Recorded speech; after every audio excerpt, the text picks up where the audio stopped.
الحمد لله رب العالمين والصلاة والسلام على سيد الأنبياء والمرسلين وعلى آله وصحبه أجمعين. أما بعد فأعوذ بالله من الشيطان الرجيم. بسم الله الرحمن الرحيم.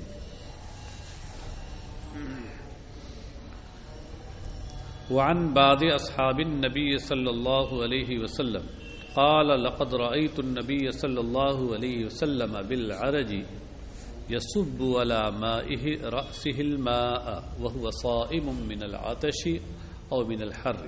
رواه مالك وأبو داود. یہ باب و تنزیہ الصوم چل رہا ہے، یعنی اس میں ان امور کا بیان ہے کہ روزے کو جن سے بچانا چاہیے، چاہے وہ ایسی ہوں کہ روزے کو توڑ دینے والی ہوں، مفسد صوم ہوں، اور یا کم سے کم مفسد صوم نہ ہوں تو مکروہ ہوں، روزے کو مکروہ بنا دیتی ہوں. اسی ضمن میں کچھ ایسی چیزیں بھی آ گئی ہیں کہ جن کو بعض لوگوں نے مکروہ سمجھا یا مفسد سمجھا، اختلاف علماء ہے اس میں، تو اس کے تعلق سے بھی کچھ حدیثیں آ گئیں. اور کہیں کہیں کچھ ایسے جس کے بارے میں بعض لوگوں کو وہم ہے کہ شاید یہ روزے میں کچھ اثر ڈالتی ہوں، منفی اثر ڈالتی ہوں، تو ان کے بارے میں بھی کوئی صاف حدیث مل گئی تو ذکر کر دیا. ہاں تو کچھ حدیثیں پڑھ چکے ہیں، اور اس میں سے ایک یہ ہے کہ عن بعض اصحاب النبی صلی اللہ علیہ وسلم، نبی اکرم صلی اللہ علیہ وسلم کے بعد صحابہ سے مروی ہے. نام تو نہیں لیا، ہاں، اور راوی جب مجہول ہو تو اس کی روایت، مجہول راوی کی روایت ضعیف ہے، ہاں، لیکن صحابہ اس سے مستثنی، اس لیے کہ صحابہ سب کے سب صحابیت ثابت ہو جانے کے بعد اتنا متعین ہو گیا کہ یہ راوی عادل ہے، ثقہ ہے. ہاں، اور جو یہ کہا گیا ہے کہ مجہول راوی کی روایت ضعیف ہوتی ہے، چاہے وہ مجہول العین ہو کہ ذات ہی اس کی مجہول ہو، یا مجہول الحال ہو یعنی مجہول الظاہر والباطن ہو، یا جس کو مستور الحال کہتے ہیں کہ اس عادل الظاہر و خفی الباطن، تینوں کے بارے میں یہی ہے کہ ان کی حدیث ضعیف ہوتی ہے. یہ غیر صحابی کے بارے میں رہ گئے، صحابہ تو ان کے بارے میں نہیں، وہ تو ان کا عادل ہونا متعین ہے. اس لیے ان بعض اصحاب النبی میں یہاں راوی کی جہالت باعث ضعف حدیث نہیں.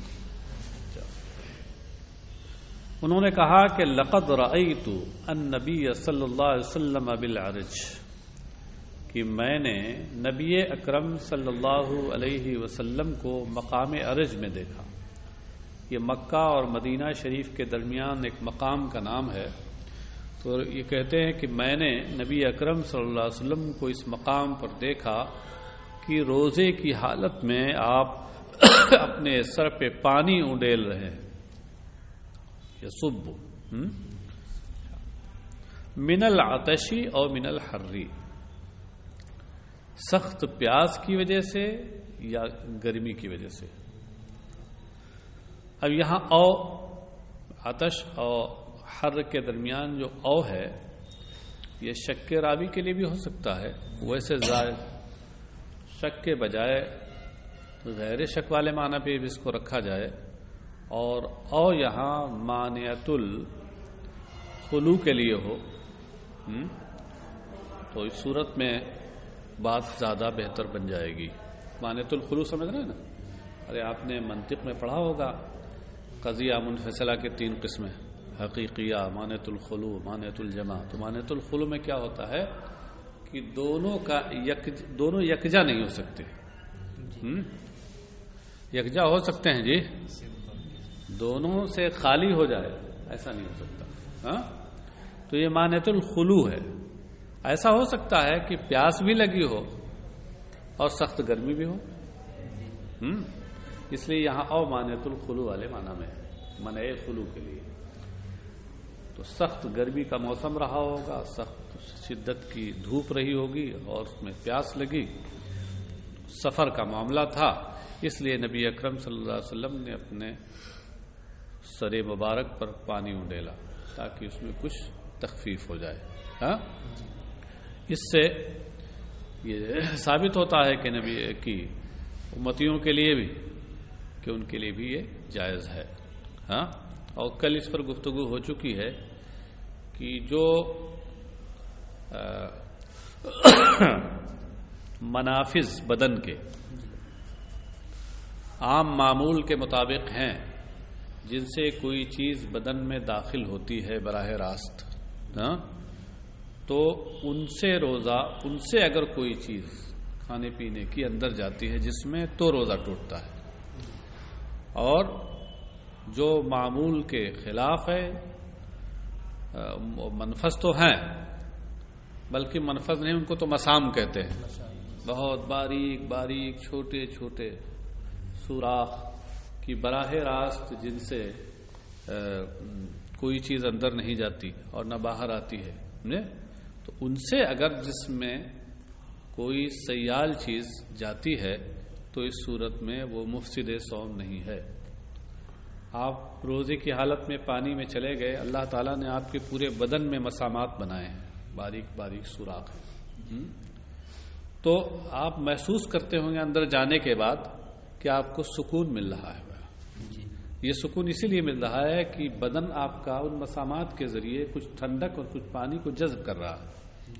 لیکن چونکہ وہ مسامات یہ عرفی اور معمول کے مطابق نہیں ہیں اور براہ راست ان میں پانی نہیں جا رہا ہے، اس لیے روزہ نہیں ٹوٹتا. نہانے میں بھی یہی صورت ہوتی ہے، پانی اڈیلنے میں بھی یہی صورت ہوتی ہے.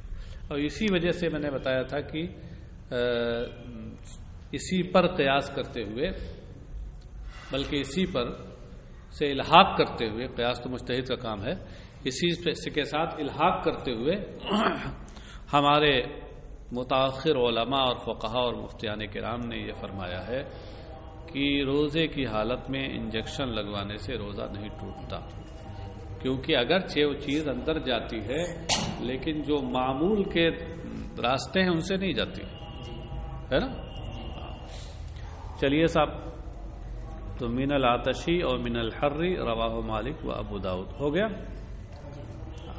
یہ من العطشی اور من الحری کا تعلق ہے یسبو سے، صائم سے نہیں ہے. وہو صائمن تو یہ جملہ حالیہ، یعنی اصل میں یہ ہے کہ یسب علی راسہ الماء من العطشی اور من الحری وہو صائم.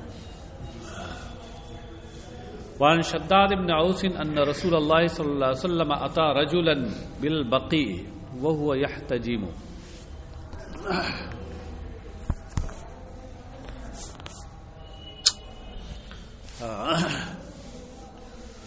وهو آخذ بيدي ل18 خلت من رمضان فقال افطر الحاجب والمحجوم. رواہ ابو داود و ابن ماجہ والدارمی. حضرت شداد ابن اوس سے روایت ہے کہ رسول اللہ صلی اللہ علیہ وسلم بقی میں کہ رسول اکرم صلی اللہ علیہ وسلم اتا رجلا بالبقی وہو یحتجم. نبی اکرم صلی اللہ علیہ وسلم ایک شخص کے پاس آئے بقی میں، یہ مدینہ طیبہ میں مسجد نبوی شریف سے پورب جانب جو اہل مدینہ کا قبرستان ہے بقی، جس کو جنت البقیع کہتے ہیں، بالکل قریب ہے. وہاں تشریف لائے وہو یحتجم، اور جب کہ وہ شخص سینگی لگوا رہا تھا، پشنا لگوا رہا تھا. وہوا میں ضمیر ہوا کا مرجع یہ رجلن ہے، نیچے دونوں کے دو کا جو نشان بنایا گیا ہے یہ بتایا ہے کہ ضمیر کا مرجع ہے. وہوا آخذ بیدی، جبکہ سرکار میرے دستے مبارک کو، میرے ہاتھ کو پکڑے ہوئے تھے. سرکار اپنے دستے مبارک سے میرا ہاتھ پکڑے ہوئے تھے. ل18 خلت من رمضان، یا 18 رمضان کو. ل18 خلت من رمضان، خلت کا معنی ہے مزد، خلا یخلو خلوًا بمعنی مزہ سے، اسی سے ہے القرون الخالیہ، الایام الخالیہ یعنی الایام الماضیہ. تو اب یہ ایک عربی کا ایک طریقہ ہے، جیسے ثمانیہ عشرۃ خلت من رمضان، ہاں اس کا آپ ترجمہ 18 رمضان کر دیجیے. اگر آپ مزید ہیں ہم لفظی ترجمہ کریں گے تو کریے، ہمیں کوئی اعتراض نہیں ہے. 18 کو جو رمضان سے گزر چکے تھے، ہاں مطلب وہی 18 تاریخ. فقال، تو سرکار نے فرمایا دیکھ کر، افطر الحاجم والمحجوم، کہ پچھنا لگانے والے اور پچھنا لگوانے والے دونوں نے روزہ توڑ دیا. افطرا ساما کا مقابل ہے. تو افطرا کا معنی کبھی کبھی ہوتا ہے روزہ نہ رہنا، اور کبھی کبھی ہوتا ہے روزہ نہ رہنا، روزہ نہ ہونا کہہ لیجیے، روزہ نہ ہونا. یہ نہ ہونا کبھی روزہ توڑ کر کے ہوتا ہے اور کبھی نہ رہ کے ہوتا ہے. جیسے آپ نے آج روزہ رکھا ہی نہیں تو یہ بھی افطار ہے، فطر ہے.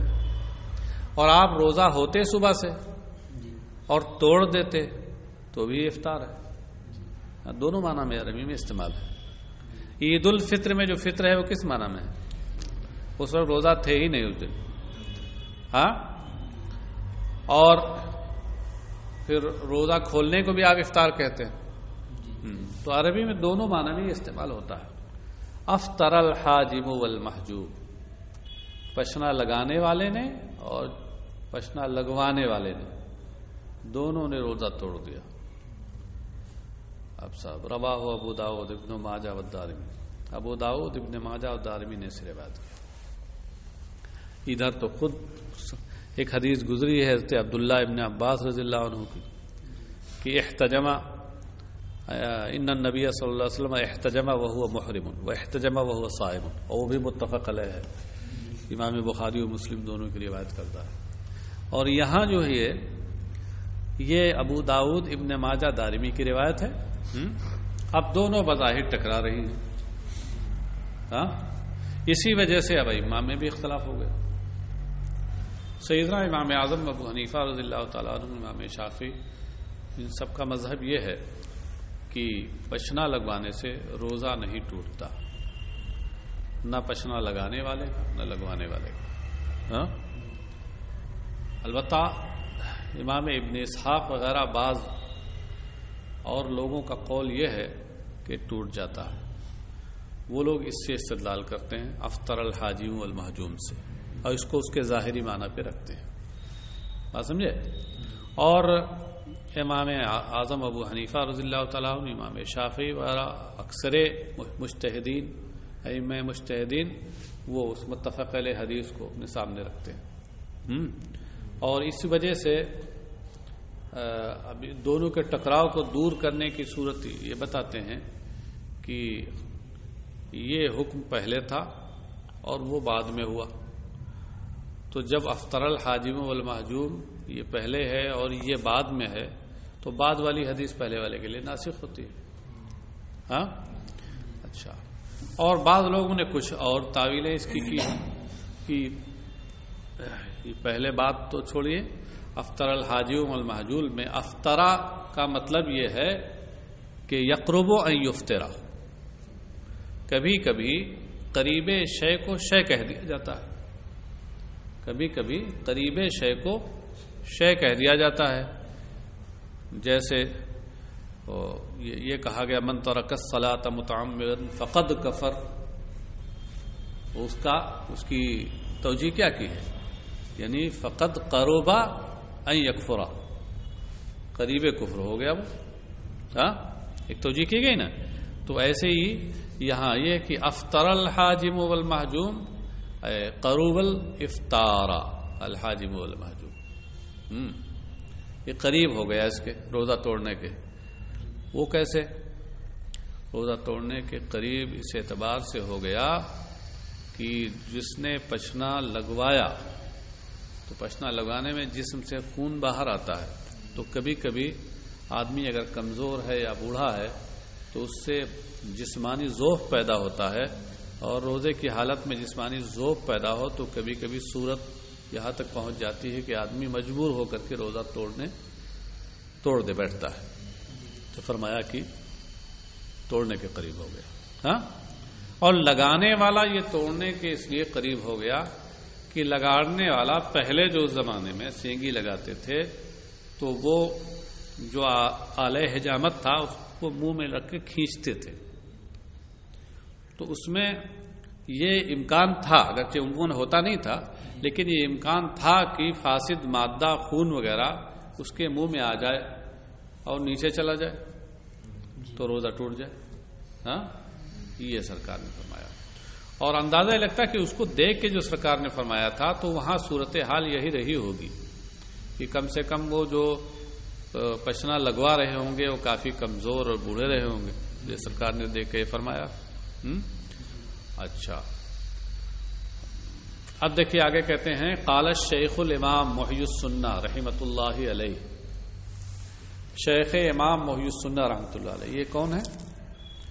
یہ صاحب مصابیح السنہ ہے. مشکات شریف کا ماخذ، اصل ماخذ کیا ہے؟ مصابیح السنہ. اسی کو سامنے رکھ کر کے انہوں نے یہ کتاب تیار کی ہے، اس لیے اس کا نام رکھا ہے مشکات المصابیح، یعنی مشکات و مصابیح السنہ، مصابیح السنہ کی مشکات. ہاں، مصابیح چراغ، مشکات طاق. ہاں، تو سنت اور حدیث کے چراغوں کا یہ طاق، بات سمجھے؟ انہوں نے اپنی کتاب مصابیح السنہ میں یہ فرمایا. وَتَأَوَّلَهُ بَعْضُ مَنْ رَخَّصَ فِي الْحِجَامَةِ اَيْ تَعَرَّضَ لِلْإِفْطَارِ. محی السنہ نے کہا کہ بعض جن لوگوں نے روزے کی حالت میں پشنا لگانے کی رخصت دی ہے، اجازت دی ہے، تو انہوں نے اس کی یہ تعویل کی کہ افطر الحاجم المحجوم کا معنی ہے اے تعرض للافطار، تعرض للافطار اے قرب للافطار. یہ دونوں روزہ توڑنے کے قریب ہو گئے. بات سمجھے؟ دونوں کو المحجوم للضوف والحاجم لأنه لا يأمن من ان يصل شيء الى جوفه بمس الملازم. پشنا لگوانے والا تو کمزوری کی وجہ سے روزہ توڑنے کے قریب ہو گیا، اور پشنا لگانے والا اس لیے قریب ہو گیا کہ وہ اس سے بے خوف نہیں، یعنی اسے یہ اندیشہ ہے. بے خوف نہیں یعنی خوف ہے، یہی نا؟ ہاں، نفی کی نفی اس بات ہوتی ہے. اسے اس بات کا اندیشہ اور خوف ہے کہ کچھ اس کے پیٹ میں پہنچ جائے بے مسل ملازم، سینگی کے اس آلے کو چوسنے کی وجہ سے. مس چوسنا، ملازم یہ ملزم کی جمع ہے، اور ملزم اسی آلے کو کہتے ہیں جس سے خاصی اس خون کو چوستے ہیں. تو بات تو سمجھ آ گئی یہاں تک نا؟ عن ابی ہریرہ قال قال رسول اللہ صلی اللہ علیہ وسلم من افطر یوما من رمضان من غیر رخصۃ ولا مرض لم يقض عنه صوم الدهر كله وان صامه. حضرت ابو ہریرہ رضی اللہ عنہ سے روایت ہے، انہوں نے کہا کہ رسول اللہ صلی اللہ علیہ وسلم نے ارشاد فرمایا کہ جس نے بغیر رخصت کے، رخصت شرعی، اور بغیر بیماری کے رمضان کے ایک دن بھی روزہ نہ رکھا، افطارا یومن، ہاں روزہ نہ رکھا، تو لم یقضی عنہ صوم الدہر کلہ. افطارا کا معنی روزہ توڑنا بھی ہو سکتا ہے، روزہ نہ رکھنا بھی ہو سکتا ہے. اب فرق یہ ہوگا کہ اگر روزہ نہیں صرف رکھا ہے تو قضا کرنی ہوگی صرف، اور روزہ توڑ دیا ہے اگر تو عام حالات میں قضا کے ساتھ کفارہ بھی ہے. عام حالات میں کہہ رہا ہوں، خاص حالات میں کفارہ نہیں ہوتا. اس کی تفصیل آپ سوم کے اس میں پڑھ لیجئے مفسدات میں. اچھا، تو جس نے بغیر رخصت و شرعی رخصت و اجازت اور بغیر بیماری کے رمضان کے ایک دن بھی روزہ نہیں رکھا تو لم یقضی عنہ صوم الدہر کلہ، تو پورے زمانے کا روزہ اس کی بھرپائی نہیں کر پائے گا. لم یقضی، قضا یقضی، قضاءً کا معنی ہوتا ادا کرنا، قضا کا معنی قضا بھی ہوتا ہے، قضا کا معنی ادا بھی ہوتا ہے. نور العلماء میں پڑھا ہوگا آپ نے کہ دونوں معنی میں استعمال ہوتا ہے اس کو. اور اس کا ایک معنی ہوتا ہے بھرپائی کرنا، اس کی بھرپائی نہیں کر پائے گا. وہ انسامہ، اگرچہ وہ روزہ رہے اس کا. ہاں، کیا مطلب ہے؟ مطلب یہ ہے بھرپائی نہیں کر پائے گا، یعنی جو فضیلت اس سے ملتی آپ وہ فضیلت پھر چاہے پورے زمانے میں آپ روزہ رکھیں وہ فضیلت خاص حاصل نہیں ہوگی رمضان کے روزے والی، اس کے فضیلت کی بھرپائی نہیں ہو پائے گی۔ اور رہ گیا یہ کہ آپ کے ذمے جو قضا آ رہی تھی یا قضا اور کفارہ آ رہا تھا تو وہ تو ادا کرنے سے ادا ہو ہی جائے گا، مگر وہ فضیلت پھر بھی حاصل نہیں ہوگی۔ اچھا صاحب، رواہ احمد والترمذی وابو داود وابن ماجہ والدارمی، امام احمد، ترمذی، ابو داود، ابن ماجہ، دارمی نے اسے روایت کیا۔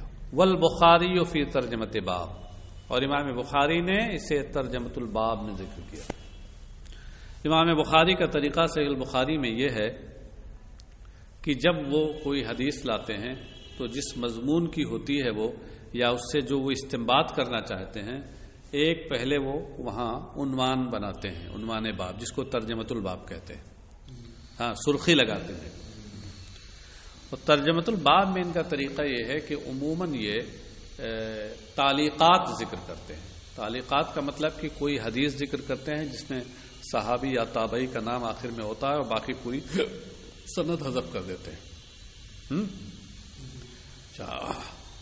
اور پھر بعد میں قرآن کی آیت ذکر کرتے ہیں اور تعلیق ذکر کرتے ہیں، اور بعد میں پھر اصل حدیث سند کے ساتھ لاتے ہیں۔ یہ طریقہ ہے ان کا۔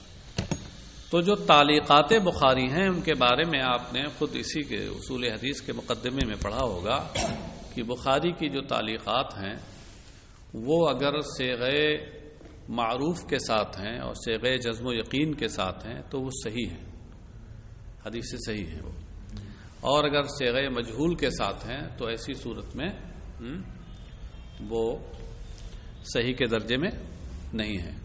ہاں، مگر اتنا ضرور ہے کہ جب امام بخاری نے ان کو اپنی صحیح میں جگہ دی ہے تو وہ بالکل بے اصل بھی نہیں ہے، ان کی کوئی نہ کوئی اصل ضرور ہے، اتنا ضرور۔ یہ ہے خلاصہ اس کا۔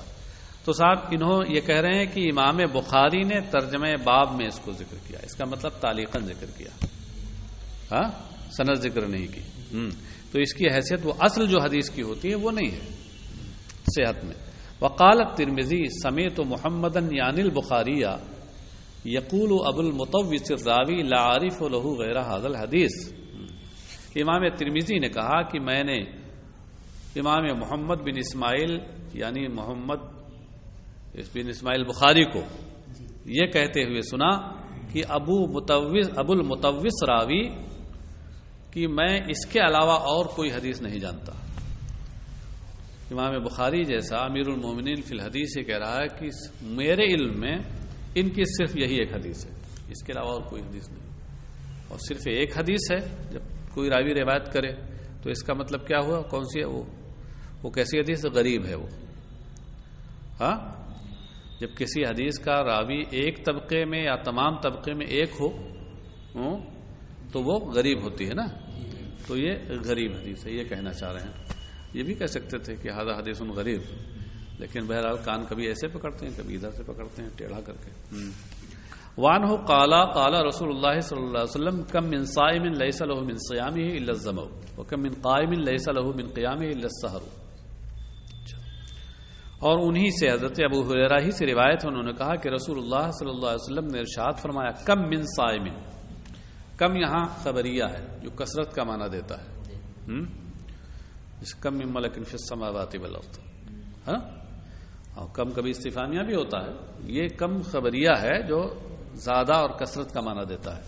کم من صائمن، کتنے ایسے روزے دار ہیں کہ یعنی بہت سے ایسے روزے دار ہیں کہ لیس لہ من صیامہ الا الظمأ، کہ ان کے روزے سے انہیں صرف پیاس حاصل ہوتی ہے بس۔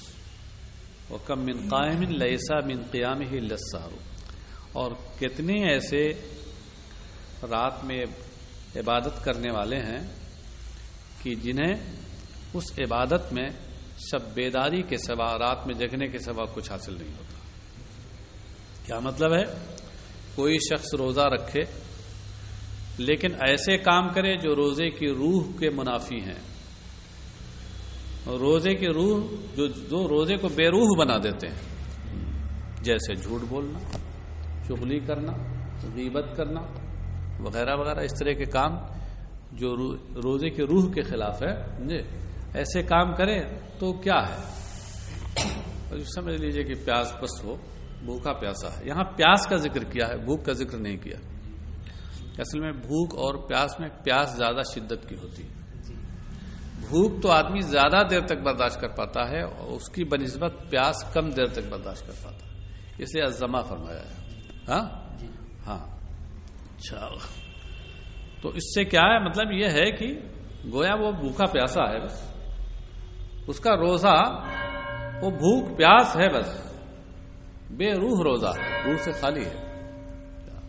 مطلب روزہ تو ہو جائے گا، یعنی اب قضا اس کے ذمے نہیں آئے گی، لیکن وہی ہے کہ اس کی جو اصل فضیلت ہونی چاہیے، جو روحانیت اس کی ہونی چاہیے، وہ رخصت ہو جائے گی. اور یہی حال رات میں جگ کر کے کوئی اگر نفلی نمازیں پڑھتا ہے اور نماز کے جو منافی چیزیں ہیں وہ اختیار کرتا ہے، کہ کھڑا ہوا اور اس کے بعد کھڑا ہے مسجد میں، گھوم رہا ہے بازار میں، دل اس کا بازار، میں یہاں ہوں، میرا دل ہاں کہیں اور ہے، مدینے میں نہیں کہیں اور ہے. جی ارے تم فارسی کے ماہر معلوم ہوتے ہو. جی ٹھیک ہے. تو یہ کیفیت اگر ہے تو ظاہر ہے کہ اس کی وہ عبادت رات میں خالی کیا ہے؟ شب بیداری ہے، رات کو جاگنا ہے، بس روح عبادت سے خالی ہے. وہ رواہ الدارمی، امام دارمی نے اسے روایت کیا. یہاں پر اس باب میں مصابیح السنہ میں امام بغوی رحمۃ اللہ علیہ نے لقیط ابن صبیرہ کی حدیث بھی ذکر کی تھی، لیکن چونکہ وہ حدیث صاحب مشکات کے نزدیک سنن وضو سے زیادہ متعلق تھی اور زیادہ قریب تھی، اس لیے انہوں نے وہاں اس کو ذکر کر دیا، یہاں ذکر نہیں کیا. یہ کہتے ہیں یہاں مت تلاش کیجیے گا اس کو. ذکرہ حدیث و لقیط ابن صبیرہ فی باب سنن الوضو، لقیط ابن صبیرہ کی حدیث باب سنن الوضو میں ذکر کر دی گئی. یہ اسی سوال کا جواب دینے کے لیے کہ آپ کا ماخذ جو ہے جو مصابیح السنہ ہے، مصابیح السنہ میں لقیط ابن صبیرہ کی حدیث جگہ پہ ہے اور آپ نے یہاں نہیں ذکر کی. کوئی پوچھ دے کہ کیوں نہیں ذکر کی، ماخوذ دونوں ایک دوسرے کے خلاف ہو گئے.